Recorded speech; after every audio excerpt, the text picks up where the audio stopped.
Alright, we're coming in on round 2. Zeta has just swept the first round with back-to-back 3-man escape / 3-man eliminations, but of course, competitive is always rounds over points. So if Zeta can win or tie this round, they will definitely be safe, if not closing it out in just 2 rounds. But Scars also has an opportunity here to change the tide, win things back. If they're able to secure results in round 2, that'll definitely push them forward into round 3. So for our first 2 bans from Peter, we're going to see the Seer as well as Antiquarian global bans as well. Peter did play Goatman in round 1, and for Survivor bans, we've got Explorer, Gravekeeper, and Puppeteer. Now, interestingly, the survivors are going to opt to ban Opera Singer. This is because Peter has a very strong Opera Singer, especially on a map like Red Church, and taking the strongest hunter out of Peter's arsenal is definitely something that they want to do. However, this does open up opportunities for Hullabaloo as well as Ivy. Now, both of those hunters are in a position where they can be a little bit exploitable, so Scars will definitely be able to, I would say, play better against those hunters. It's definitely smart to ban Opera Singer in this situation, but Peter as well still has very powerful hunters at his disposal, and obviously he cannot be estimated. I mean, this is Zeta Peter, he just won Koa. So our survivor picks here, we've got Aeroplanist as well as Fire Investigator and Forward. Bans are Seer, Antiquarian, as well as Mechanic and Embalmer. Now, I would say for this last pick, they could opt to select a Decoder, seeing that Mechanic ban, but we could also have a stronger Kite or supporting character. This is a pretty tanky lineup, and if we are looking at... Okay, we are going to go with Psychologist. If we're looking at a situation where Peter is likely going to play Hullabaloo or Ivy, then having tanky survivors, having this team that is very formidable is definitely strong against whatever it is that Peter is going to bring out. Now, I would say in this situation, we're likely going to see double Tide Turner, especially since Scars is or should be focused on getting as many survivors out the gate as they possibly can in order to try and even that score. So I would say Tide Airplanist, Tide Forward. Likely, I would say Borrowed Time on Forward and Flywheel on Aeroplanist, but it could honestly go either way. I would definitely like to see the majority of this team carrying Borrowed Time, keeping in mind that they need as many survivors out the gate as possible. Borrowed Time can definitely be a huge game changer with that, especially if we are going to be looking at a Hullabaloo. I would say Hullabaloo is a little bit more likely than Ivy, just because I feel like Ivy has been pretty weakened, especially with... I feel like Ivy has suffered the most from the year of practice. Opera Singer is kind of the same deal as she always is, even if she has been, you know, shot in the legs 3 million times. Yep, okay, we are going to see Hullabaloo. Hullabaloo also has been shot in the legs quite a few times, but on a map like Red Church, I feel like his lack of dash is a little bit less detrimental to him. There's not as much space that he needs to cover, and he's able to line up a lot of his dashes along the walls to make them just as long as they were before. So I would say Hullabaloo is definitely the safer pick here over something like Ivy. Ivy is still strong, but she's significantly less strong, and teams know what to do against her. They know how to force her to overextend, to force her to not be able to commit to a target. And that's exactly what Scars is going to be going for here. It's much more difficult to do that against a Hullabaloo, especially a strong Hullabaloo. Now, Hullabaloo is not infallible, and having that forward on the team is definitely going to be good here as well. But, yep, we are going to see Forward spawn in the center here. Fire Investigator up at the shack. He is probably... Psychologist and Fire Investigator are definitely the weakest members of this team right now.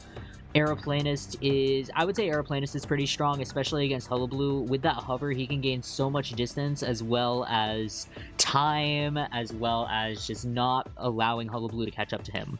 I'm going to play a little bit of musical chairs here with Peter, but it looks like he is going to settle on that north corner, so we could see Fire Investigator as first chase. I would say that Psychologist is more likely here, just because Fire Investigator can stay... As long as the Cypher spawns in the shack, Fire Investigator can just stay at the shack and immediately use his airbag to block off the doorway, so that'll be a little bit more difficult for Hullabaloo, especially since time is of the essence for Hullabaloo. He needs to be able to catch up almost immediately to these survivors, and without that dash early on, that is a little bit more difficult.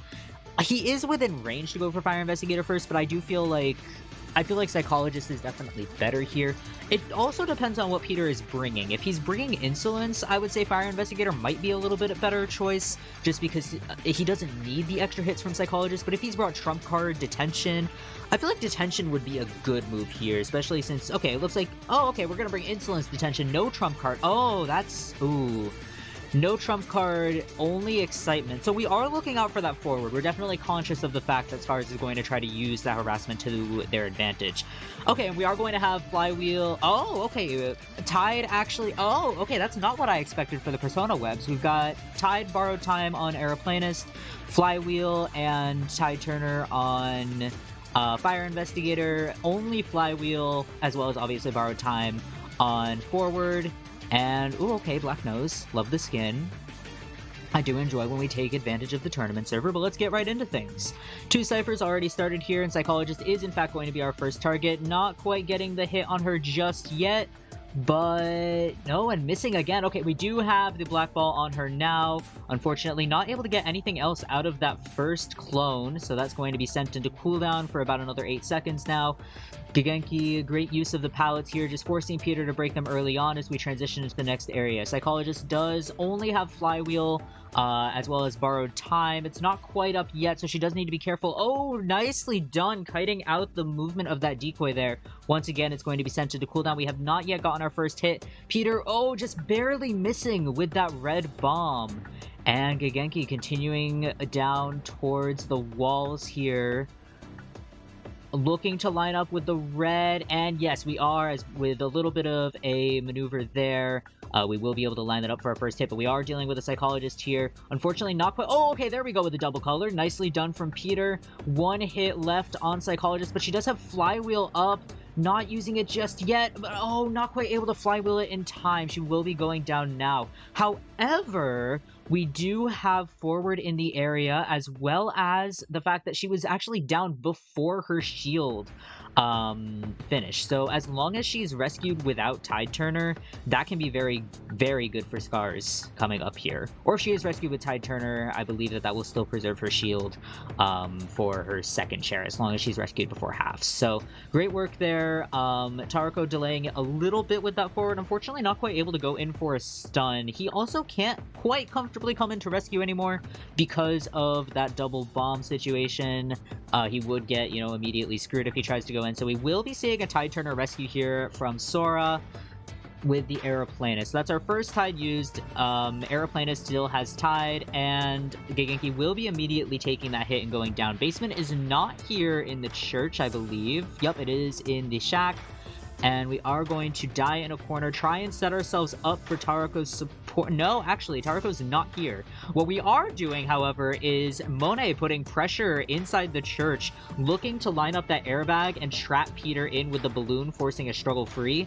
Unfortunately, it doesn't look like it's going to be a case. Ooh, unfortunate timing on that Flywheel as well. Peter is now at full presence. We can see that with the red bomb sticking to Monet here. Is he still in the area to harass this?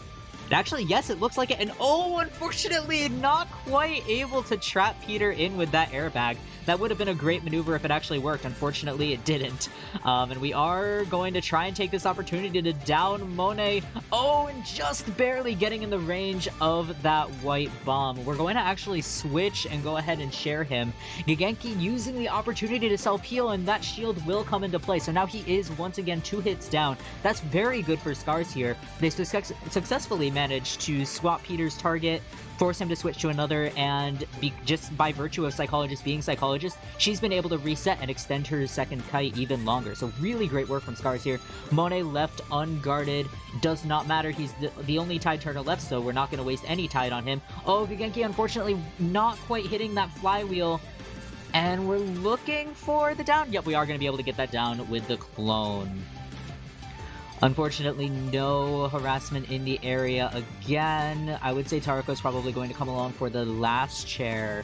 Will we try and rescue this with Tide? Monet is actually in the area, which is a little bit risky here. This is also the final cipher. Now, Peter does not have Trump Card to switch to abnormal, but he does still have excitement, which is back up.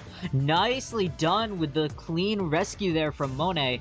We are unfortunately going to start pressuring the Cypher, allowing Gigenki to get away here. Nice use of the hover just to get out of the area. And yep, we're gonna stick to Monet. Final Cypher at 73%. Peter is going to continue to try and harass that Cypher. He does have free reign of the chair here, so yeah, he's completely able to do that. Oh, we're actually going to go for the drop and continue to pressure the Cypher. This is a little bit risky, especially since this would be Monet's second chair. It would be pretty good, especially since we still have excitement to try and push for that chair. But I think he's worried about the... As long as Monet is in balloons, or somebody's in balloons, and the chair animation as well, that does free up time for the survivors to decode. So that's what Peter's worried about right now. But it's a little risky to switch targets here and try and go for a slug game right now, especially since yep, Scars has actually started a second Cypher. It looks like it's over in, I can't tell if that's reception or in top broken, but that's, or bottom broken, that's definitely somewhere on the west side of the map. But Tarako in the area, the only survivor still at full health. We've got that Cypher at around 60% now. With the amount of football that he has, even with Peter having excitement, Tarako can definitely use it to just get to the chair as quickly as possible. And it actually looks like, was that Monet I saw coming in? Or there's somebody over there. Okay, yeah, it is Monet. Gigenki's on the Cypher. Oh, did Peter get a notification from that airbag? Oh, we are going to use the stun, looking for a down on Tarako. We are going to hit the first hit there, but with excitement and cooldown now, Tarako still has over half of his ball, and we were able to get that free rescue as well. So this is a little risky, and they are just going to go for the pop. This is a 4-survivor endgame now. They're close to the reception gate. If somebody's able to get to... Okay, no, it actually... Are we just going to go ahead and start decoding? Is that reception gate there? Okay, no, we're actually over at Shack Gate. We were able to get over there in time. Switching focus onto Gigenki now. He does have Flywheel. Now, Peter does have Detention, so that makes this a little bit simpler. This would definitely be a much more difficult endgame if he did not have Detention, but that's going to be Gigenki down. He has utilized his self-heal. Peter knows this, so he's free to leave Gigenki there, but I think Gigenki's dead on share, isn't he? So in the interest, Peter right now is just hungry for a tie. He needs a tie. It would definitely be safer for him to be able to secure a tie, but Monet's already over to heal up Gigenki. So this is becoming very, very risky. We've got just under a minute left in detention, and Tarako is actually going to struggle free. Peter going to a chair that was just a little bit too far, possibly forgetting as well that forward does have that increased struggle speed. And now we're just forced to switch targets back on. Okay, we're gonna go for Monet now. Peter just can't commit to a target. That exit gate is open as well. Not quite able to get the hit here either. Are we able to make it to the pallet? Yes, we're able to make it to the pallet. And now Aeroplanus is here to body block. Peter's switching targets again, knows he can't make it there. Tarako's at the exit gate. Gigenki looking for the dungeon.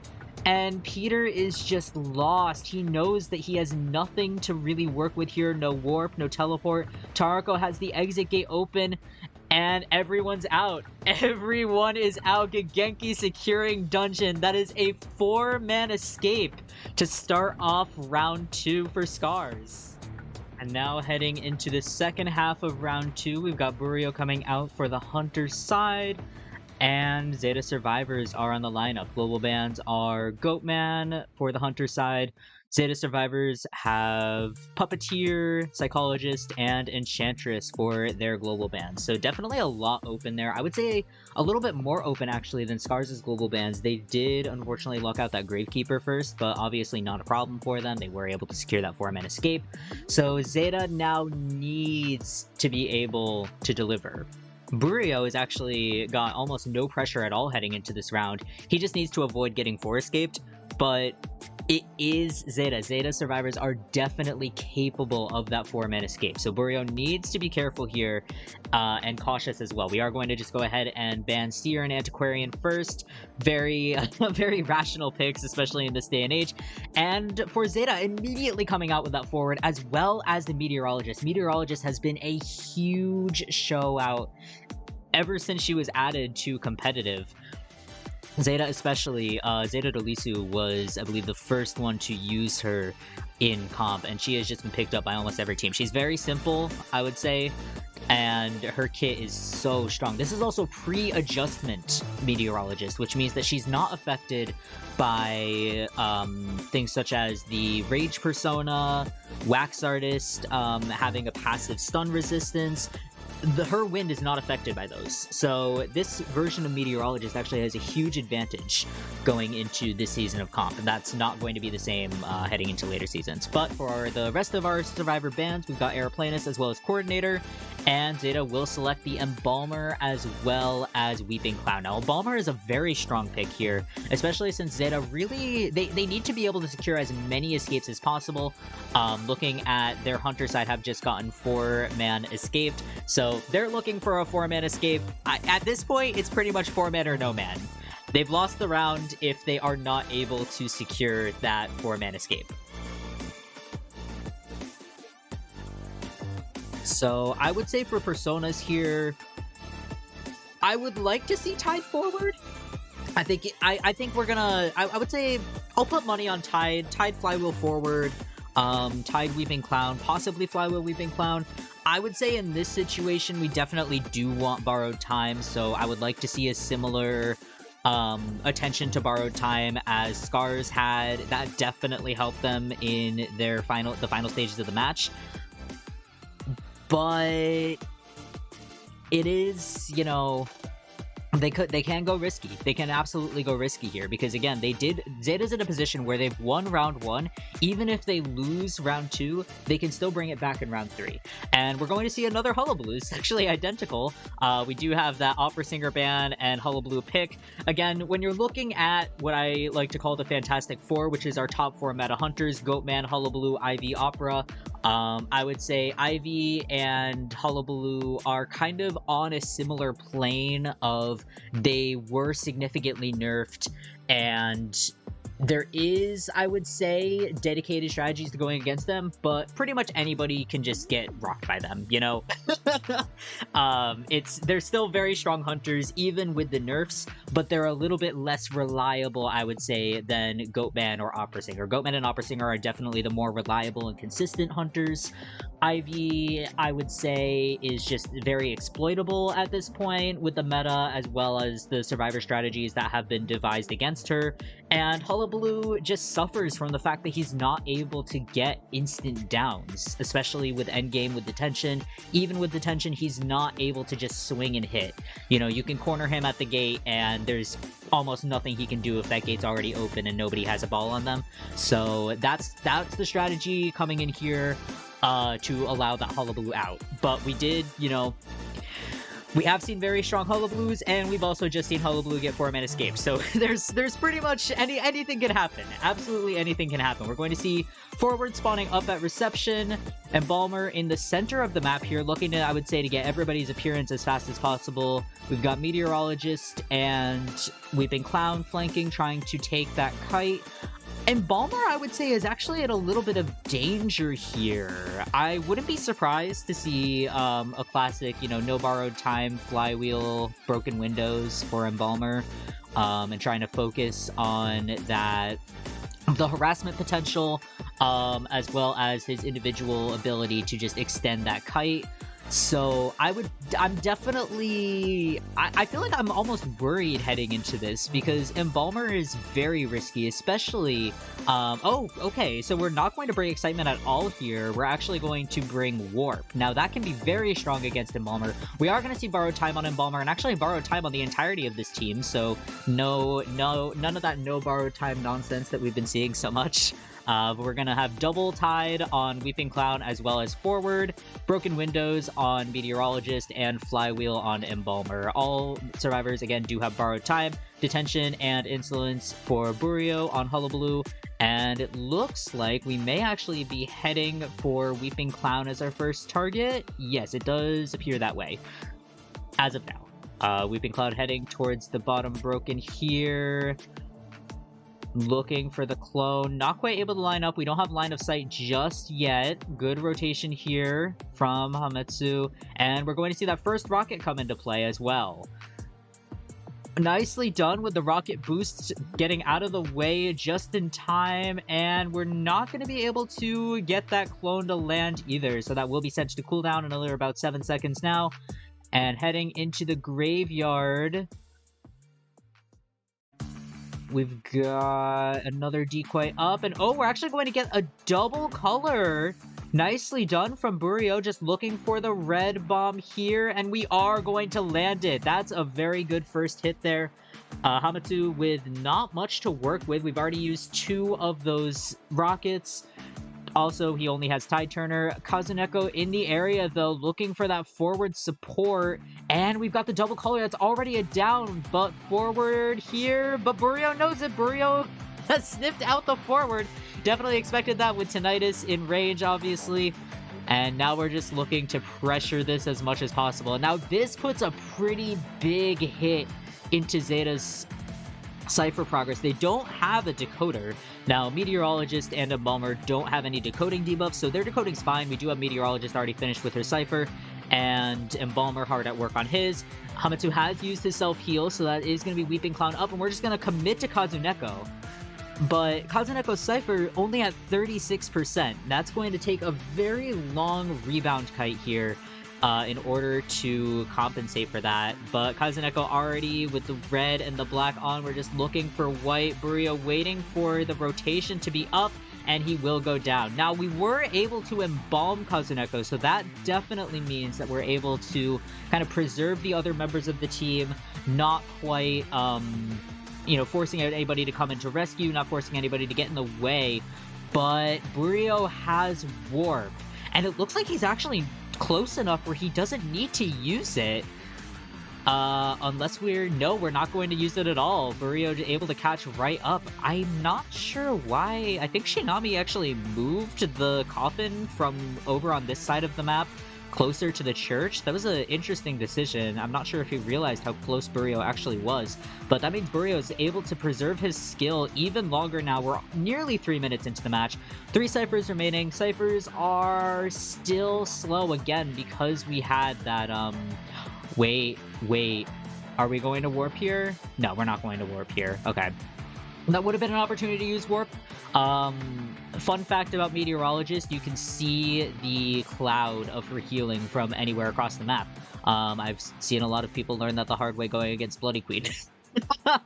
But that could have definitely been used. I think that it was just too late at that point. By the time Burio saw the cloud, it was already too late for him to warp over and have that actually be effective. But with all that said, Kazuneko has already returned to the manor, so this round is a win for Scars. With that 4-man escape to start them off, all they needed was 1-man elimination, and that's exactly what they've gotten here. So Hametsu is going to see his first chair, I believe. Yep, that is his first share, but Burio can kind of take the rest of this match pretty easy, because even if ZETA manages to get a 3-man escape, he still won the round, and again, round over points. But it wouldn't hurt to get even more points on the... Oh, Shinami! Unfortunately not able to time that flywheel, going in for the rescue and just getting absolutely stuffed. And that forces Meteorologist to get off her Cypher. I feel like... I get that they're going for the before half rescue here, and I do think Delisu will be able to get it. Yep, okay, he was able to get that before half, I think. Just a moment before half, so very, very good. But unfortunately, that leaves both survivors injured. Delisu definitely has enough left to start healing himself, if that's what we're going to do. But I don't quite see that cloud popping up just yet. Hametsu down once again. Shinami does have a coffin on himself now because he was just rescued. But It's a little bit risky here. Okay, we are going to be able to embalm Hamitsu. Great work getting him before half. That actually kind of played into ZETA's hands a little bit there by allowing Shinobi to be chaired and then immediately rescued, giving him another coffin, and Hamitsu managing to rebound kite for long enough to get embalmed. All this does is waste time. Now, we still haven't used that warp. I would say we could use the warp here. Okay, yeah, nope, we're actually not going to use the warp here. I would say at this point, Burio is saving it to pressure the ciphers if he needs to at this rate, because Hamitsu is in a corner here. He doesn't have a lot of pallets to work with. Already 2 bombs on him, just looking for the red, and he is going to go down immediately. And this has turned from... I mean, honestly, I don't think ZETA was winning this match since the beginning. Hamitsu did not quite kite long enough first chase. If Hamitsu had been able to kite 3 ciphers first chase, then this would have been a much different game. But he was not able to kite 3 ciphers. Kazuneko being in the area as well just put such a hit in their cipher progress, so they were missing a cipher for pretty much the majority of this match. So I would say even now, yeah, just not able to get that cipher pop off in time. This is at most, I would say, a one-man escape if they're able to get dungeon. And oh wait, we still have warp! We still have warp! Dolisu, he can see the cloud! He can see the cloud! He knows exactly where you are, and there's not enough time! I don't think there's enough time! Nope, not enough time. Down at 92 out of 100 for the cloud healing. And that is a 4-man elimination, a perfect 10-0 round. With Scars coming back after losing round 1. Now that does put Scars and ZETA at a 1-1, but what a comeback there in round 2.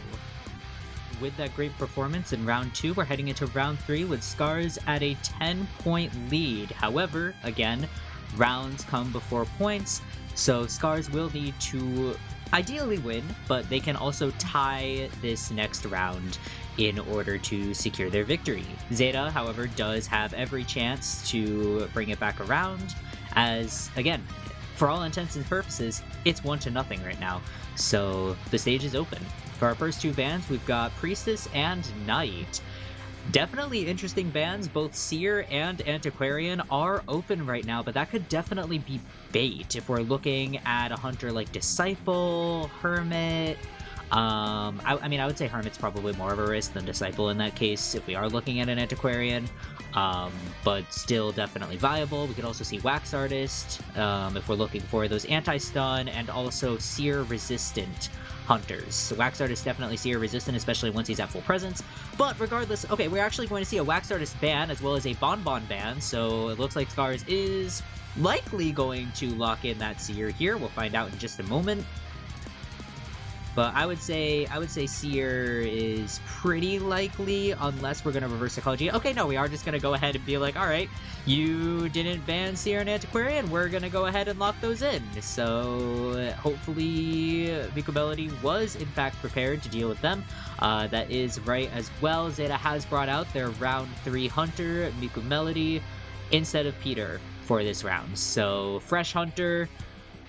None of that 4-man escape hanging over him from the previous round. Just no stress of that. Just the stress, obviously, of winning or tying this round now. It's a new round. It's a new day. And the present is what matters the most. Now, we're going to ban Weeping Clown. And in return, Scars is going to bring out First Officer. But if we're looking at what could very possibly be a Disciple, I don't know. I honestly would have picked Merc here. I would not have gone for First Officer. First Officer is very vulnerable to that Disciple, also vulnerable to a Hermit. I would say Hermit or Disciple are both extraordinarily likely in this situation. We're going to round things out with an Embalmer ban, pick Coordinator instead. Definitely, you know, both very solid choices. Embalmer we don't want to see on the field from Miku Melody's point of view, because that can definitely increase the chances of Scars getting an extra escape, something that Miku Melody wants to avoid in the idea of wanting to win this round. ZETA needs to win this round in order to secure their victory. Otherwise, it is going to be Scars' win based on points. Unless, of course, you know, Nope. Yeah, if it's a tie, yeah, any tie situation, because Scars has, well, you know what, I'm doing too much math right now. Let's get back to actually focusing on things. In terms of personas, I would definitely like to see a double tide turner. Unfortunately, I do think we're going to see single tide turner on First Officer. We could also go for a full kiting build here. I would say Coordinator wouldn't be too bad to do a full kite build on. Antiquarian as well could definitely be a risk. Yeah, that is going to be a Disciple. That was a, I would say, fairly obvious Disciple pick. I don't know why they went First Officer. But I mean, First Officer's not bad if he's used correctly. The problem with First Officer against Disciple is that the cats do not care about the watch. The cats could not care less about that pocket watch. As long as Miku Melody is able to aim those cats, even if the extent of aiming the cats is just placing them at the chair, that is still, you know, a huge deterrent to both rescuing and to rescuing by First Officer. There's pretty much no way around it. So yeah, a little bit unfortunate here. Antiquarian as well, I feel like was definitely baited out successfully. Antiquarian is also weak against Disciple. She can be okay in terms of her support, but if, and as this spawn is very likely to provide with, if we do see that Antiquarian first chase, I don't think it's going to last very long. Now, Coordinator is in the area. We also have Seer able to provide some support, but overall, this is a pretty weak comp against Disciple. And with the bans that were placed out, I mean, we've got Knight ban, Priestess ban. Priestess, I mean, though that's pretty open, but if you're thinking about it from a potential Disciple's point of view, what do you not need to ban? Seer can definitely be difficult, but he's less difficult in terms of a direct chase, and he can really only provide one extra owl, and that just gives Miku Melody presence, honestly. So if he's able to time it right, then yeah, it's definitely not a problem at all. So we are going to see, yep, that single tide turner on First Officer, Flywheel on Coordinator, Broken Windows on Antiquarian, and Flywheel Broken Windows on Seer, Window Borrowed Time. Everybody else does have Borrowed Time. For Anne, we've got Trump Card Detention as well as Warp, so a pretty standard layout. And it looks like we are going to be heading for Antiquarian on that first chase. Immediately, she's going to rotate into the graveyard. Definitely a strong area to be in. Sora just needs to avoid this first cat that should be coming out any second now. Once Miku Melody has a direct line of sight, I would say, or at the very least has a pretty good idea of where Sora is heading. And with that, ZETA accessory is actually going to reveal his location. I do think Miku Melody would have seen him regardless, but that flashing green definitely did him no favors in terms of hiding. So we will actually see... Ooh, not quite able to get the skill cancel off right as Sora gets that vault over the windows. That was very well done. No confined space, so Sora's free to take that window if he's able to rotate back to it. Doesn't have to worry about confined space blocking that off. But we will see a beautiful jump and an immediate owl. That is going to be our first hit of the match, but Sora still with plenty to work with here. Ciphers are coming along pretty fast as well, so if they're able to Cypher rush this out, that could definitely be a good thing. Miku Melody looking for a short warp here just to use it as a blink, but Sora able to come through with the stuns. Now we are kind of just sitting here trying to bait things out. Sora waiting until the last possible second to take that transition back. And by now, we do have cats out once again. Miku Melody looking to line up another jump here. He is going to be able to land that one. So that's going to be our first true hit. That does, however, unlock our first presence here because we did already hit that owl. So Miku Melody does have access to a little bit more control over those cats. And that's definitely something that Sora wants to be mindful of. We're going to take a route around here. And at this point, Sora is just going to run into an open corner. It looked like he was trying a little bit for that stun there for a moment. And unfortunately, I'm not sure if the input actually registered. It did look like Miku Melody dodged it. That would be a little bit unfortunate if he did, in fact, use his stick on that. But that was a 3-cipher containment, so definitely not bad at all. They can definitely make this into a tie at least. But we will see the cats returning to the chair here, backing up as well, looking to bait out Tarako. Unfortunately, not quite able to stall him until after half, but we will see that rescue go off. And tracking Sora back into the graveyard. It doesn't look like... Yeah, he's not going to be able to really get anywhere. He still has one last push on that flute. He's definitely saving that for endgame here. Right now, the strategy from Scars is Tarako can come in last possible second. It's a little risky, though. Tarako needs to come in at, like, the last possible second. Now, he can definitely... Okay, we're not going to wait until the last possible second. We're going to immediately bait those cats out. Bring them back around. Tarako very close here. But he is actually able to get the rescue off, but it was a little bit too early to force this. Was it too early to force this? We got 3, 2, 1 second left on the Cat Cypher at 94, 95%. He is able to get the cats off. That's going to also be a no attack recovery hit on Tarako. They can use this opportunity to bait the chair. Yeah, to bait the pop as Miko Melody chairs, but unfortunately, yeah, that's a little bit of a rough of endgame here. I do think this is still a tie. They do already have that gate being opened. So this is a tie on wait, no, oh no, okay. If Miko Melody had taken that opportunity to teleport, I think that's definitely could have been pushed a little bit further. But a tie is a tie, you know, it's not really that bad. I will say, though, I don't think Miko Melody should have brought Trump Card, and honestly, I tend to be a little bit confused when hunters, especially Disciple, bring Warp on a small map with Trump Card. It feels a little bit redundant to me, and that redundancy was definitely shown there with the fact that we only really used the Warp once in terms of a blink. That totally could have been a blink situation, and then switch to Teleport or Warp come endgame, be a little bit more aggressive with that. I would like to see Confined Space. I personally prefer Confined Space, and that would have also put a pin in Sora's first chase.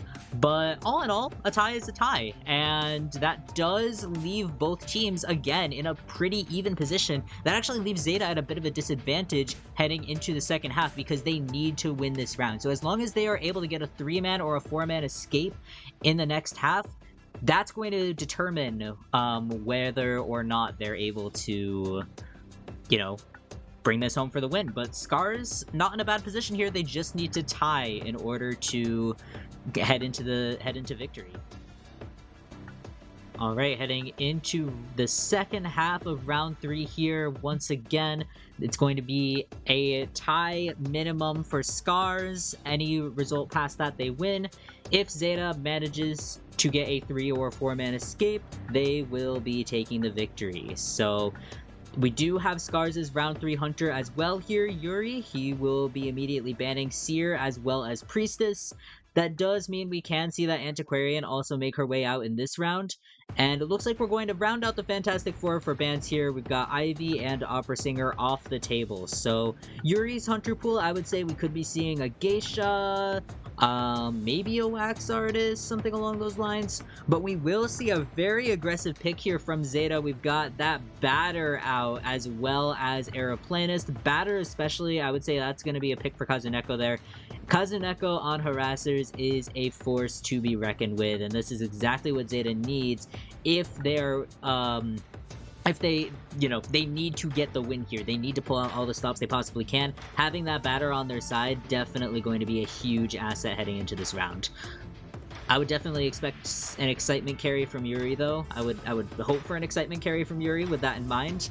A little bit of, you know, respect towards the harassers. Obviously, we did see Kazuneko kind of fumble his harassment in the previous round, but that was also because, I mean, actually no, Burrito didn't have, yeah, Burrito had warps, so we did see Kazuneko fumble his harassment. I would say that was mostly because it was Hullabaloo as well. Hullabaloo is definitely more difficult to harass against. And with Hullabaloo being off the table in this round, it's a little bit more open. And we've actually got a second Secret Harasser here with that Postman selection. A little bit interesting, but with the bans here, we've got, yeah, no Fire Investigator and no Coordinator. Postman's not a bad choice. I feel like he's a bit of a risky choice, but even with the small stun that he has, it's better than nothing. It's fairly easy to land. So I would say it's a strong pick, and especially here on Dolisu, that's going to be a very... That's scary. That's scarier than it should be for a Postman pick. But yep, we are going to see Kazuneko on that batter. Aeroplanist for Hametsu, and Shinami carrying that first officer here. A Disciple is definitely possible here, and I would say not the worst choice in the world, especially with the first officer. You can somewhat counter him. And Scars, again, Scars only needs to tie. They're currently up by 6 points, so it's impossible for ZETA to regain points in order to win. So yeah, if they're just able to tie the round, then that's it. But again, if ZETA is going to push for that 3-man escape. So yeah, Yuri definitely has a lot on his plate here, and we're gonna go with a Hermit, which is it's not the worst selection, I would say, but it's definitely a risk. Hermit's biggest counter is 4-man coordinated VC.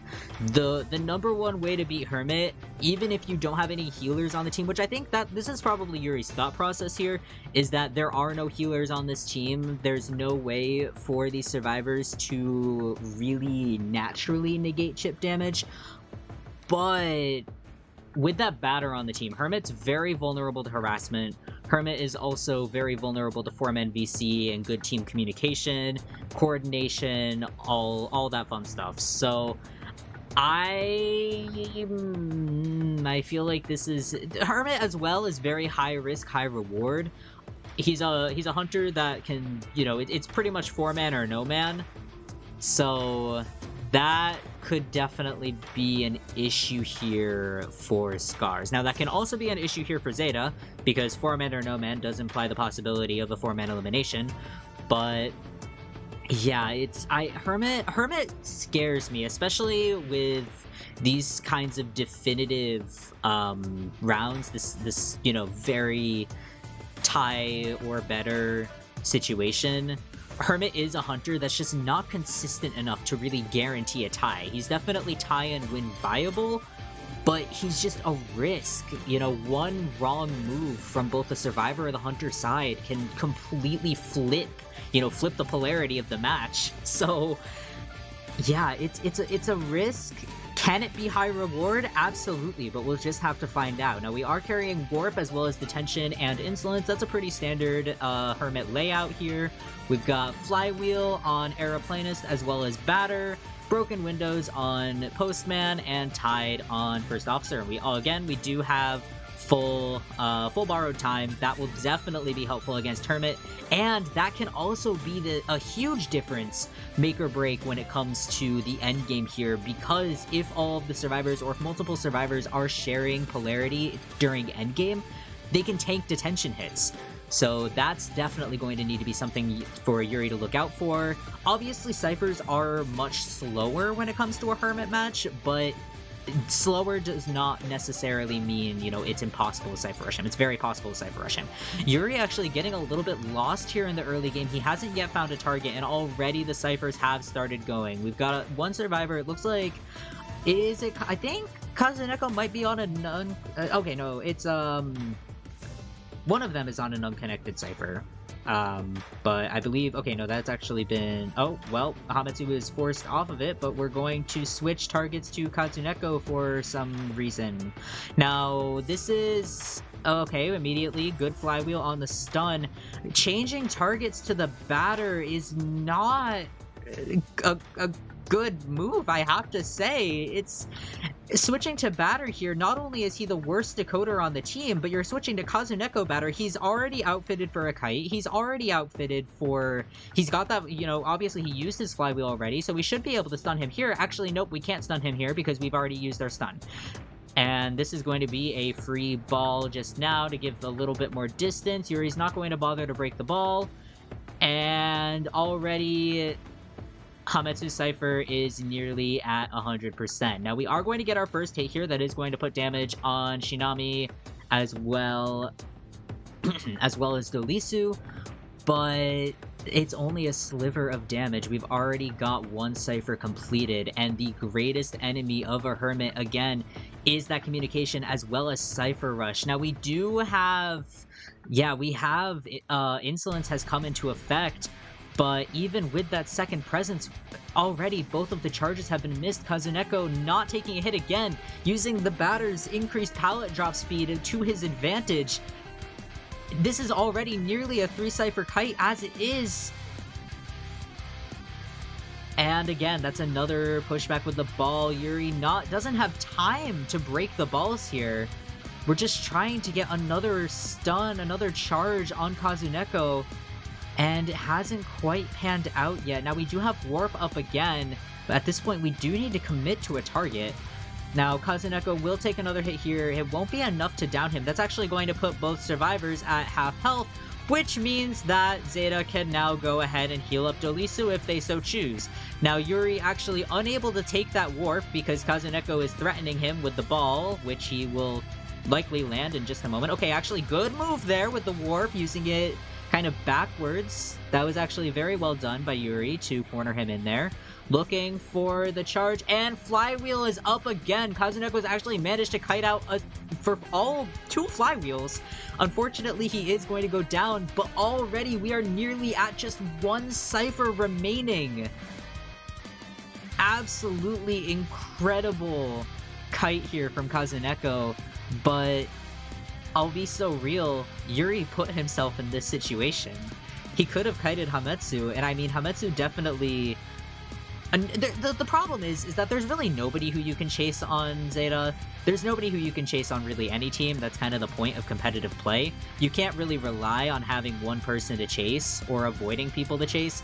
But chasing Kazuneko out of anybody else in the team, especially Kazuneko on a harasser who he's comfortable with, while being the, well, I guess the second worst decoder on the team. I kind of forgot First Officer was here, but I think they have around the same decoding debuff, if Batters is not worse. I will need to double check that. I'll put it in the video while I'm editing. But regardless, Batter has one of the worst decodings of the team and some of the greatest kiting potential because he is Batter. He is a harasser character. He is able to vault incredibly quickly, which we have seen Kazuneko using to his advantage, and he's going to use it to his advantage again here, immediately getting out of the area as we are able to go for the Cypher Pop. Now, Yuri actually can't connect the gates just yet. He can connect them now. He should definitely do that sooner than later. We have already got a survivor on the exit gate. Actually, both survivors are on exit gates. I don't believe that Yuri has connected them just yet. We should probably do that sooner than later, but honestly, it doesn't even matter that much now, because even if he connects the gates, there's already one person on either one of them, so they're both going to open at the exact same speed. Now, Kazuneko can avoid that hit. Now, we're looking for the warp. Kazuneko smartly staying away from the warp here. Yuri forced to close it again. We've got 1 second to our teleport charge, and just another second until the next one. And Kazuneko will take a hit here, but unfortunately, as I said at the beginning, you can take a detention hit against Hermit if everybody's sharing damage, and that's exactly what Kazuneko is going to do for the 4-man escape! And that will secure ZETA's victory when all Scars needed was to tie. That is so unfortunate for them, but incredibly well played from ZETA. From a near, well, I wouldn't say it's impossible standards, but definitely a hit to the ego to lose around 10-0, but then to come back and close it out like this. You know, that is why ZETA is, that's why they are the team. They are a force to be reckoned with, and yeah, just incredible work there. But that is all for today's video. Hopefully you all enjoyed it. Be sure to drop a like, put some comments down, and subscribe if you feel so inclined. But again, as always, thank you for watching, and I'll see you next time.